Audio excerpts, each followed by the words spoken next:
나눔가족 여러분, 바울은 1장에서 빌립보 교인들에게 복음에 합당한 생활을 할 것을 권면했습니다. 오직 너희는 그리스도의 복음에 합당하게 생활하라. 그리고 이어지는 말씀에서 마음을 같이 하라, 한 마음을 품으라. 무슨 일이든지 다툼이나 허영으로 하지 말라. 오직 겸손한 마음으로 각각 자기보다 남을 낮게 여기라 말했습니다. 오늘 말씀에서는 이어지는 말씀으로 복음에 합당한 모습 두 가지로 강조하여 말합니다. 첫째는 복음에 합당한 모습을 위해서는 그리스도 예수의 마음을 품어야 한다는 것입니다. 둘째로는 복음에 합당한 생활은 두렵고 떨림으로 구원을 이루어가는 것이라고 말씀합니다. 그리스도 예수의 마음을 품는 것은 겸손한 마음을 품는 것과 연결되고, 두렵고 떨림으로 구원을 이루어가는 것은 모든 일을 원망과 시비가 없도록 하는 것으로 연결됩니다. 여기서 구원이 개인적 관점에서보다는 공동체적 관점에서, 관계적 관점에서 언급되고 있음을 확인할 수 있지요. 구원을 이루어가는 일은 교회 공동체 안에서의 일치와 연합을 이루어가는 것과 연결시켜 말하고 있습니다. 그러면 첫 번째 말씀을 들어봅시다. 너희 안에 이 마음을 품어라. 곧 그리스도 예수의 마음이니 그는 근본 하나님의 본체시나 하나님과 동등됨을 취할 것으로 여기지 아니하시고 오히려 자기를 비워 종의 형체를 가지사 사람들과 같이 되셨고 사람의 모양으로 나타나사 자기를 낮추시고 죽기까지 복종하셨으니 곧 십자가에 죽으심이라. 이러므로 하나님이 그를 지극히 높여 모든 이름 위에 뛰어난 이름을 주사 하늘에 있는 자들과 땅에 있는 자들과 땅 아래에 있는 자들로 모든 무릎을 예수의 이름에 꿇게 하시고 모든 입으로 예수 그리스도를 주라 시인하여 하나님 아버지께 영광을 돌리게 하셨느니라. 아멘. 오늘날도 마찬가지지만 고대 그리스 로마 문화에서는 영웅은 낮은 자리에서 높은 자리로 오르게 되는 일, 그런 사건이 대부분이죠. 그게 영웅의 일대기입니다. 빌립보라는 도시를 건설한 알렉산더 대왕도 전쟁을 통해서 대제국을 건설한 후에 스스로 신으로 여기기도 했죠. 그러나 예수 그리스도의 모습은 정반대입니다. 당시 세상의 관점으로 보면 예수 그리스도의 모습은 닮아야 할 모습이 아니라 피해야 할 모습이었죠. 그러나 바울은 황제의 도시인 빌립보에 있는 빌립보 교회와 성도들에게 그들이 닮아야 할 모습은 바로 예수 그리스도의 모습이라 말씀합니다. 그분이 참으로 세상을 구하신 참 영웅이시기 때문이죠. 사랑하는 여러분, 우리가 닮아야 할 예수님의 모습은 어떤 것입니까? 예수님은 자신을 비우고 낮추셨죠.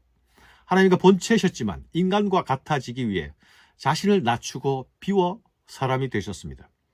그 이유는 사람을 구원하기 위해서죠. 그래서 사람과 같이 되셨습니다. 구원할 대상과 소통하시기 위해 자신을 비우고 낮추셨습니다. 이를 위해 하늘의 영광과 권세를 포기하셨죠. 하나님의 아들로서의 권리도 유보하셨습니다. 사람들과 꽃같이 사람들의 시공간 속으로 들어오셔서 사람이 되셨습니다.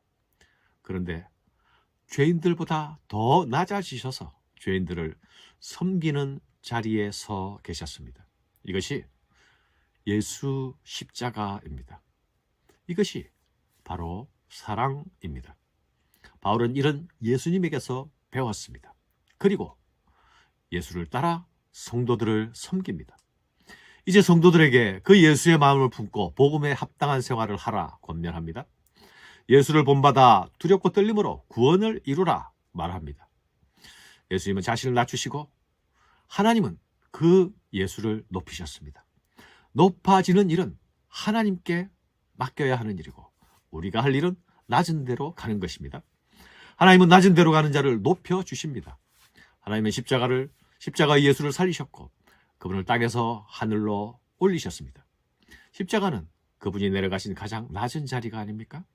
하나님이 가장 낮은 자리로 내려가신 예수를 가장 높은 자리로 올리셨습니다. 그리고 존재하는 모든 것들이 그분을 주로 큐리어스로 고백하게 하셨습니다.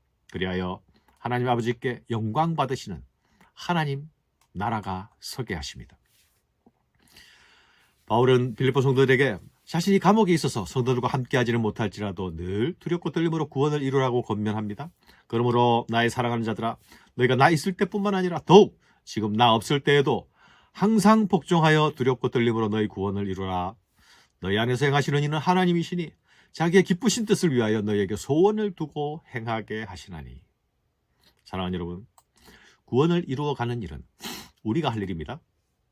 하지만 그것은 성도 안에서 자기의 기쁘신 뜻을 위하여 소원을 두고 행하게 하시는 하나님의 역사로서 가능한 것이라고 말씀합니다. 여기서 구원을 이루어가는 그 일에 양방향성이 나타나고 있죠.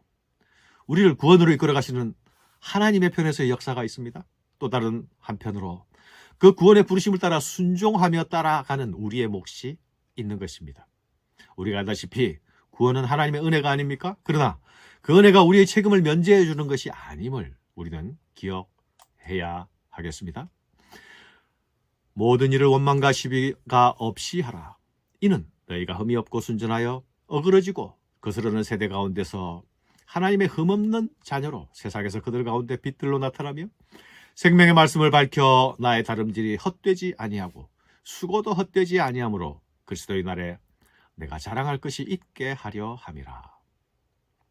바울이 성도들에게 이렇게 권면하는 이유는 무엇입니까?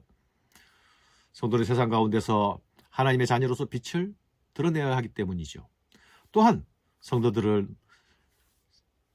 위한 자신의 수고가 헛되지 않기를 바라는 마음에서이기도 합니다. 바울 자신은 그리스도를 위해 성도들에게 드려진 자입니다. 그래서 그리스도의 날에 자랑할 것이 있기를 원합니다. 이런 바울의 개인적인 소망은 성도들이 복음에 합당한 생활을 할 때야 비로소 이루어지게 될 것입니다. 성도들이 그리스도의 복음에 반듯하게 서는 일이라면 자신은 감옥에서 죽을지라도 기뻐할 수 있을 것이라고 말합니다. 만일 너희 믿음의 재물과 섬김 위에 내가 나를 전제로 드릴지라도 나는 기뻐하고 너희 무리와 함께 기뻐하리니 이와 같이 너희도 기뻐하고 나와 함께 기뻐하라. 너희 믿음의 재물과 섬김 위에 내가 나를 전제로 드릴지라도. 이 말씀을 대할 때마다 참으로 가슴이 먹먹해지는 말씀입니다. 자신의 삶은 제단에 부어지는 전제와 같이 포도주와 같이 다 쏟아 부어졌습니다. 이제 마지막 한두 방울만 남았을 뿐입니다. 그런데 그 제단은